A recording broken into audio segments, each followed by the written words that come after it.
di mana tadi saya telah diminta untuk memberikan sedikit huraian, iaitu tentang penipuan dalam pilihan raya. Di antara penipuan yang cukup jelas, yang cukup jelek, yang cukup terang-terang sekali dilakukan dalam PRU kali ini ialah dakwa kekal tuan-puan. Dakwa kekal yang sebenarnya tidak kekal tuan-puan. Betul atau tidak tuan-puan? Iaitu dakwa kekal yang nampaknya boleh hilang dalam masa beberapa minit, iaitu kalau digosok, kalau dicuci dan kalau gunakan klorok lagi cepat hilang tuan-puan. Jadi tuan-puan yang sama sekalian, penipuan yang kedua berlaku ialah usaha, iaitu untuk memasukkan peti-peti undi daripada kawasan-kawasan lain, dan ini berlaku dekat lembah pantai, berlaku juga dekat beberapa kawasan yang lain. Yang ketiga pula, di antara penipuan yang berlaku dalam pilihan pada kali ini yang begitu jelas dan juga ketara sekali ialah apabila undi rosak begitu banyak sekali berbanding dengan PRU sebelum ini. Jadi undi rosak itu ada kemungkinan berpunca daripada pengundi-pengundi yang tidak tahu mengundi tuan-puan. Dan saya percaya rakyat Malaysia sudah tahu mengundi, sebab kita sudah mengundi dah 13 kali. Jadi tidak ada masalah tentang undi rosak. Tetapi pada kali ini undi rosak cukup tinggi. Mungkin yang mengundi itu ialah hantu yang mengundi tuan-puan. Begitu juga dengan mungkin bangla yang mengundi. Sebab itulah berlakunya undi rosak cukup banyak pada kali ini. Jadi perempuan yang sama sekalian, dan penipuan yang seterusnya dilakukan oleh media massa, iaitu mereka menyebarkan cerita-cerita yang tidak benar bahawa akan berlakunya huru-hara, akan berlakunya kacau bilau, akan berlakunya rusuhan kaum dan juga sebagainya. Saya nak tanya perempuan, ada tak berlakunya huru-hara? Ada tak berlakunya rusuhan? Ada tak berlakunya kacau bilau dalam negara kita ini? Jadi perempuan yang sama sekalian, jadi perkara itu tidak berlaku. Jadi itu di antara beberapa bentuk penipuan yang berlaku dalam PRU yang ke-13 ini. Cuma pada malam ni saya nak menambah sedikit lagi, iaitu selepas PRU ini ada usaha-usaha untuk melaga-lagakan orang Melayu dengan orang Cina, untuk membangkitkan semula sentimen yang berkaitan dengan perkauman, iaitu apabila orang Cina dituduh sebagai kaum yang resis, orang Cina dituduh sebagai golongan Chauvinis, orang Cina dituduh sebagai golongan yang bersikap perkauman. Sebenarnya orang Cina tidak resis tuan-puan. Saya tahu sebab saya ni orang Cina tuan-puan. Walaupun pakai kopiah pada malam ni, Melayu pula tak pakai kopiah. Jadi itu tak jadi masalah tuan-puan. Sebab kopiah ni tak wajib. Yang wajib solat tuan-puan. Jadi perempuan yang sama sekalian, iaitu saya tunjukkan saya pakai kopiah, saya Cina yang beragama Islam. Tetapi tetap lagi Cina, darah Cina, mak bapak Cina, iaitu datuk saya Cina dan anak saya juga anak Cina tuan-puan. Itu keturunan saya. Dan orang Cina sebenarnya tidak resis. Tapi orang Cina ini merupakan satu golongan, iaitu golongan yang kita sebut sebagai etnosentrik.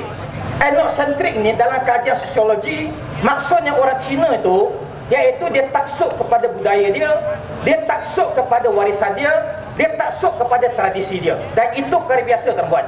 Iaitu ketaksuban kita kepada tradisi, itu juga wujud dalam masyarakat Melayu, wujud dalam masyarakat India, wujud dalam masyarakat asli, wujud dalam masyarakat Iban, wujud juga dalam masyarakat-masyarakat lain. Betul atau tidak tuan-puan? Sebab itu fitrah kejadian manusia, iaitu kita kasih kepada apa yang diwarisi daripada generasi yang terdahulu. Jadi itu tak boleh nak dibuang. Walaupun saya dah pakai kopiah, tapi saya masih lagi mengamalkan sebahagian daripada tradisi orang Cina yang tidak bercanggah dengan ajaran agama Islam. Iaitu contohnya, nama masih lagi nama Cina tuan-puan. Walaupun dah masuk Islam, masih kekalkan nama yang asal. Jadi itu tak jadi masalah. Apakah dengan mengekalkan nama asal saya merupakan seorang resis? Bukan tuan-puan. Dan orang Cina ni kalau betul lah dia resis, orang Cina tidak sebut beragama Buddha. Saya nak tanya perempuan, Buddha itu berasal daripada negara mana? Buddha itu berasal daripada negara India. Kalau orang Cina itu resis, takkan dia boleh terima satu agama yang datang daripada negara India. Dan kalau orang Cina itu dia resis, sudah tentunya orang Cina ni dia tak boleh hidup bersama dengan kaum-kaum yang lain. Pada orang Cina nakkan perpaduan, orang Cina nakkan kebaikan, orang Cina juga tak suka kepada kekacauan. Itu sikap orang Cina. Jadi kita berkongsi satu nilai yang sama. Jadi perempuan yang sama sekalian, dan pasal apa orang Cina pada kali ini tolak Barisan Nasional, pasal apa orang Cina berikan undi secara total kepada Pakatan Rakyat, iaitu yang pertama sekali ialah kerana orang Cina tolak politik perkauman. Dan parti-parti dalam Barisan Nasional parti yang bersifat perkauman, UMNO perkauman, MCA perkauman, MIC perkauman, banyak daripada parti-parti daripada Sabah dan juga Sarawak merupakan parti yang bersifat perkauman. Sebab itulah orang Cina tolak parti yang bersikap perkauman. Orang Cina berikan undi kepada PKR, berikan undi kepada DAP, berikan undi kepada Parti PAS, sebab mereka melihat perjuangan itu menjurus ke arah masyarakat yang berbilang kaum. Walaupun Parti PAS parti Islam, Parti PAS merupakan parti yang berbilang kaum. Boleh setuju atau tidak tuan-tuan? Setuju. Sebab dalam Parti PAS ada orang Cina, ada juga orang India yang beragama Islam. Dan PKR jelas merupakan parti yang berbilang kaum. DAP juga merupakan parti yang berbilang kaum. DAP bukan merupakan parti yang berbentuk Cina, cuma didominasi oleh orang Cina, tapi ada juga wakil rakyatnya daripada kalangan Melayu, daripada kalangan orang India. Jadi perempuan yang sama sekalian, jadi itulah di antara perkara dilakukan oleh mereka, iaitu dengan memburuk-burukkan orang Cina. Dan ini merupakan usaha yang tidak baik untuk kita lakukan. Sebab orang Cina tak ada masalah dengan orang Melayu. Ada tak orang Cina cetukan masalah kepada orang Melayu? Ada atau tidak, tuan-tuan? Tidak ada masalah dengan orang Melayu. Tetapi yang berlakunya ada usaha untuk menyemai pemikiran yang tidak sihat kepada orang Cina, ataupun untuk memburuk-burukkan orang Cina, sampaikan ada di kalangan orang Melayu dekat negara kita, mereka percaya iaitu orang Cina ini merupakan satu golongan yang tak boleh dipercayai. Pada orang Cina ni berjaya dalam bidang perniagaan, orang Cina menguasai ekonomi bukan disebabkan orang Cina kuat menipu, tuan-tuan. Kalau nak kata orang Cina menipu, Melayu juga menipu, tuan-tuan. India juga menipu, mamak lagi kuat tipu, tuan-tuan. Tapi bukan semua mamak, tuan-tuan. Hanya segelintir mamak yang menipu, ramai juga mamak yang tak menipu. Begitu juga dengan Tok Arab yang duduk dekat Mekah. Kalau kita pergi ke Mekah, Tok Arab dekat sana bukan saja menipu kita hidup-hidup, dia menipu kita mati-mati, tuan-tuan.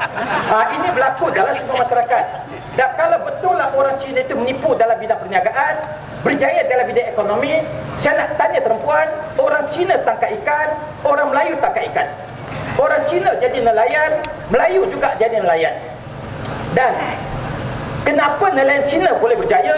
Nelayan Cina boleh beli kapal besar, nelayan Cina boleh simpan wang banyak dalam bank, boleh beli rumah, beli kedai, beli harta, beli tanah, kemudian disewakan kepada orang lain. Kenapa nelayan Melayu dikaitkan dengan kemiskinan, dikaitkan dengan kemelaratan, dikaitkan dengan kesusahan, dikaitkan dengan penderitaan, dikaitkan dengan kais pagi makan pagi, kais petang makan petang? Pasal apa, tuan-tuan? Takkan orang Cina tipu ikan, tuan-tuan? Orang Cina juga tangkap dekat laut, orang Melayu juga tangkap dekat laut. Bukannya orang Cina tangkap dekat laut Cina, orang Melayu tangkap dekat laut Melayu. Jadi sebenarnya itu tak ada kaitan dengan orang Cina menipu. Tapi yang jelas SPA menipu, tuan-tuan. Jadi perempuan yang sama sekalian, dan kita kena berikan maklumat yang betul, tuan-tuan.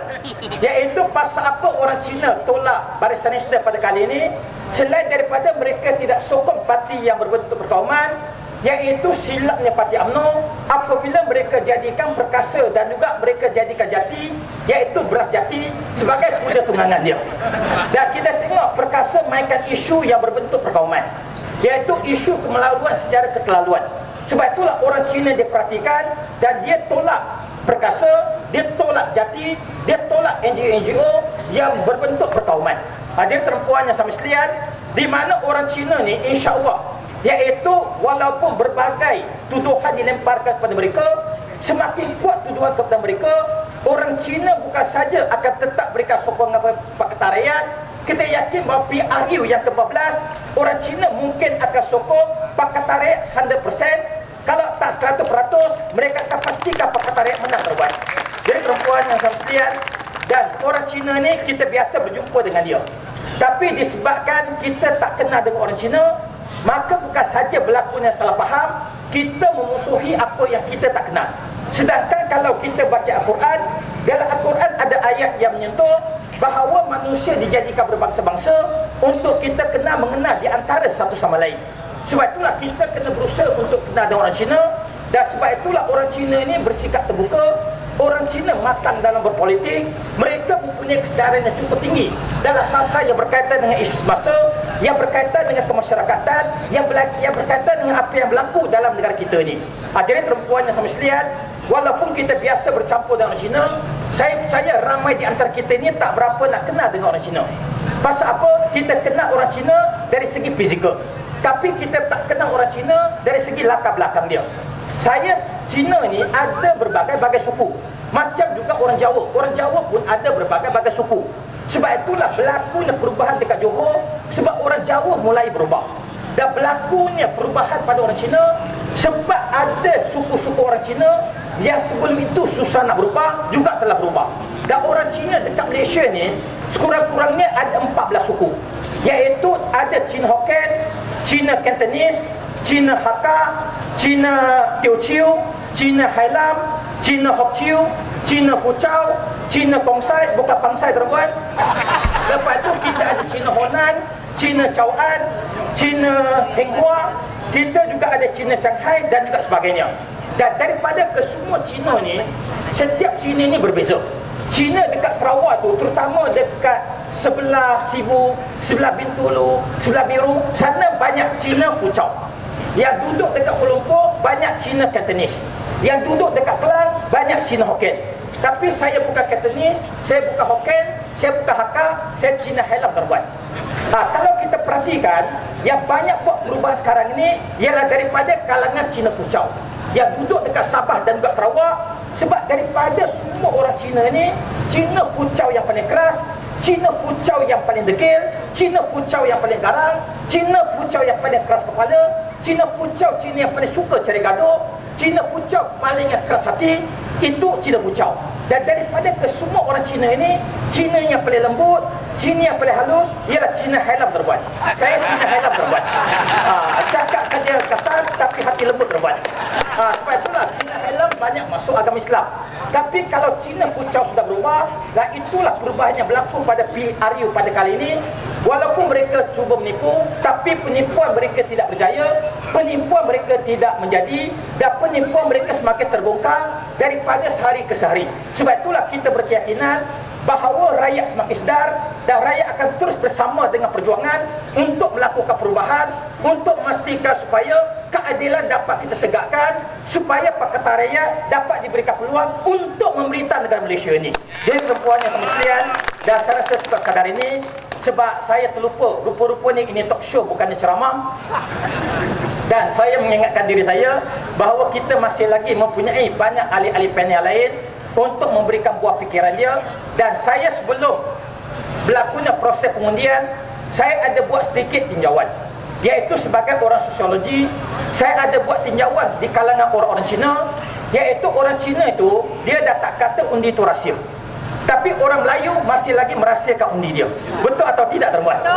Tanya orang Melayu, dia kata undi itu rahsia, tapi tanya orang Cina, dia cakap tu terang. Saya pernah tanya pada orang Cina, pada kali ini mereka nak undi apa? Dia kata undi atas tuan-tuan. Dia tu undi bulan tuan-tuan. Itu orang Cina. Dia cakap tu terang tuan-tuan. Bermakna orang Cina itu sudah boleh terima Islam, mereka dah tak takut pada Islam, mereka semakin yakin kepada Islam. Tapi yang masih takut dengan Islam, UMNO dan juga Barisan Nasional. Jadi tuan-tuan yang sama sekalian, jadi saya rasa cukup sekadar ini. Dan saya beransur mungkin lepas ini kita ada sesi yang lain, sesi pusingan kedua, sesi soal jawab, sesi rumusan, dan lepas itu sesi makan dan juga balik. Jadi saya rasa cukup sekadar ini. Maka saya akhiri dengan ucapan Assalamualaikum warahmatullahi wabarakatuh. Takbir.